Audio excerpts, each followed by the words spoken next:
Hello my dear friends, আপোনালোকৰ প্ৰিয় YouTube channel Nurul Alam নাজিলৈ আপোনালোকক স্বাগতম জনাইছো।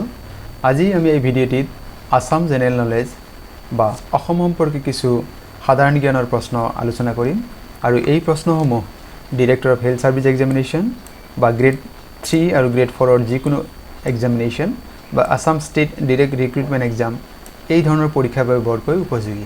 আপোনালোকে সম্পূৰ্ণকৈ ভিডিঅ'টি চাব বুলি আশা থাকিল। নিশ্চয়কৈ ইয়াৰ পৰা উপকৃত হ'ব। আহকচোন প্ৰশ্নোত্তৰসমূহ জানি লওঁ। প্ৰথম প্ৰশ্নটি দিয়া আছে, the Bwisagu festival is celebrated by which ethnic group of Assam.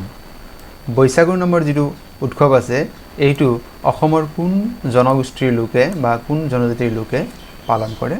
ইয়াৰ বিকল্পসমূহ দিয়া আছে ৰাভা, মিচিং, বড়ো আৰু ডিমাচা। শুদ্ধ উত্তৰ হৈছে বড়ো। বড়োসকলে বৈশাখু উৎসৱ পালন কৰে। পৰৱৰ্তী প্ৰশ্ন, the Guwahati T auction centre was established in the year. Guwahati চাহ নিলাম কেন্দ্ৰ যিটো আছে সেয়া কেতিয়া স্থাপন কৰা হৈছিল, সেয়া হৈছে প্ৰশ্ন। আৰু ইয়াত বিকল্পসমূহ দিয়া আছে।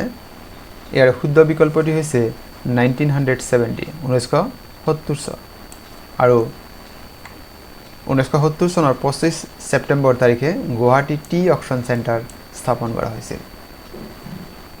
পৰৱৰ্তী প্ৰশ্ন, in which year O Mor Apunar Desh was officially adopted as the state song of Assam?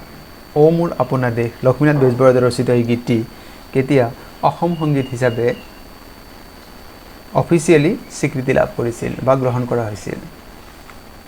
চন যিখিনি বিকল্প দিয়া আছে তাৰে শুদ্ধ বিকল্পটি হৈছে অপশ্যন চি 1927 1927 চনত ও মোৰ আপোনাৰ দেশ এই গীতটিক অসম সংগীত হিচাপে স্বীকৃতি দিয়া হৈছিল। Question number 4, the first women university in Assam is located in which district of Assam. আচলতে প্ৰশ্নটো হ'ব লাগিছিল যে অসমৰ প্ৰথম মহিলাৰ বিশ্ববিদ্যালয় ক'ত অসমৰ কোন জিলাত স্থাপন কৰা হৈছে। শুদ্ধ উত্তৰ হৈছে যোৰহাট। অপশ্যন এ আমাৰ শুদ্ধ উত্তৰ হয়।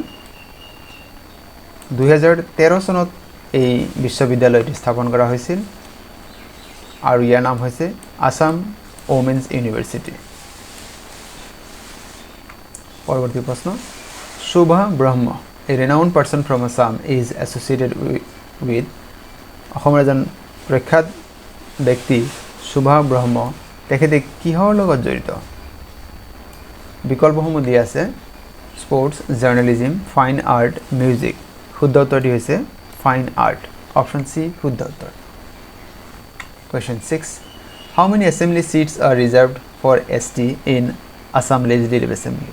অসম যদি বিধানসভাৰ নিৰ্বাচন হয় তাৰে 126খন আসনৰ ভিতৰত কিমানখন আসন শিডিউল ট্ৰাইবছৰ বাবে সংৰক্ষিত আছে। ইয়াৰ শুদ্ধ উত্তৰটি হৈছে 16খন আসন ST বা শিডিউল ট্ৰাইবছৰ কাৰণে সংৰক্ষিত আছে। 8খন আসন শিডিউল কাষ্টৰ বাবে নিৰ্বাচন এইখিনি ৰিজাৰ্ভ আছে। Question number 7, which Assamese politician of Assam is popularly known as iron man of Assam. Which politician of Assam বা which Assamese politician is known as the iron man of Assam. অসমৰ কোনজন ৰাজনৈতিক নেতাক অসমৰ লৌহ মানৱ বুলি জনা যায়। শুদ্ধ উত্তৰ হৈছে বিষ্ণুৰাম মেধি। অপশ্যন এ শুদ্ধ উত্তৰ। Question number 8, on which day Rhino Day is celebrated in Assam? অসমত কোন তাৰিখটো গড় দিৱস হিচাপে পালন কৰা হয়। শুদ্ধ উত্তৰ হৈছে 22 ছেপ্টেম্বৰ। 22 ছেপ্টেম্বৰৰ দিনটো ৰাইনো ডে হিচাপে অসমত পালন কৰা হয়। Question number 9, the Dibru-Saikhowa national park is located at. Dibru-Saikhowa যি ৰাষ্ট্ৰীয় উদ্যান আছে সেয়া ক'ত অৱস্থিত। শুদ্ধ উত্তৰ হৈছে ডিব্ৰুগড় এণ্ড তিনিচুকীয়া ডিষ্ট্ৰিক্ট।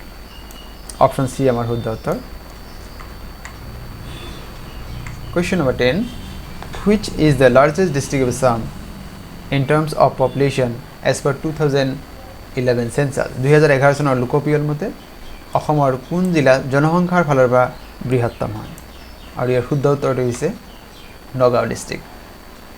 নগাঁও জিলা হৈছে জনসংখ্যাৰ ফালৰ পৰা বৃহত্তম জিলা।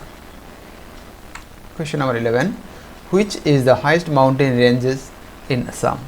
অসমত আটাইতকৈ উচ্চতম পৰ্বতমালা যে মাউণ্টেন ৰেঞ্জ আছে সেয়া কোনটো বিকল্পসমূহ দি আছে Namsai range Barail range Patkai range and নাম দ্য এবভ ইয়াৰ শুদ্ধ উত্তৰ হৈছে বৰাইল ৰেঞ্জ বৰাইল পৰ্বতমালা হৈছে অসমৰ আটাইতকৈ উচ্চ পৰ্বতমালা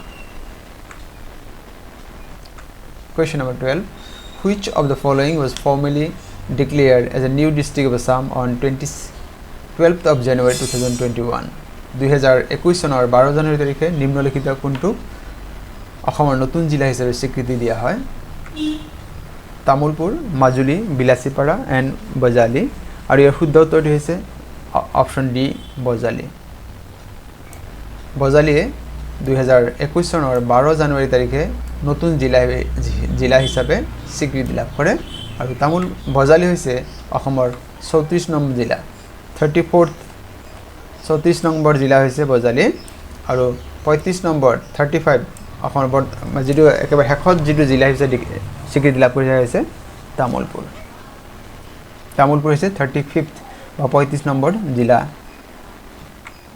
Question number 13 The first Assamese to compile a dictionary named Hemkosh যি অভিযান আছে তাৰ প্ৰণেতা কোন হয় সংকলক কোন হয় বিকল্প যিখিনি দিয়া আছে তাৰ শুদ্ধ উত্তৰ হৈছে হেমচন্দ্ৰ বৰুৱা অপশ্যন ডি আমাৰ শুদ্ধ উত্তৰ হয় Hemchandra Barua compiled the Assamese first dictionary Hemkosh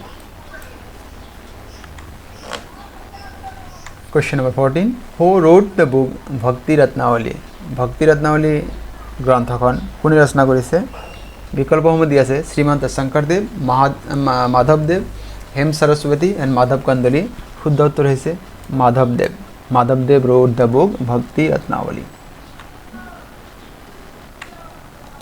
Question number 15 On which day Sati Sadhini Divas celebrated in Assam কোন তাৰিখে অসমত সতী সাধনী দিৱস পালন কৰা হয় শুদ্ধ উত্তৰটি হৈছে 21 এপ্ৰিল 21 এপ্ৰিলত সতী সাধনী দিৱস পালন কৰা হয় আৰু এটো প্ৰতি বছৰ পালন কৰা হয় সুতিয়া ৰাণী তেও যি অৱদান সেই অৱদানৰ প্ৰতি সন্মান প্ৰদৰ্শনৰ বাবে এই দিনটি সতী সাধনী দিৱস হিচাপে This day is celebrated to honor the sacrifices made by the Sutia Queen সুতিয়া ৰাণীয়ে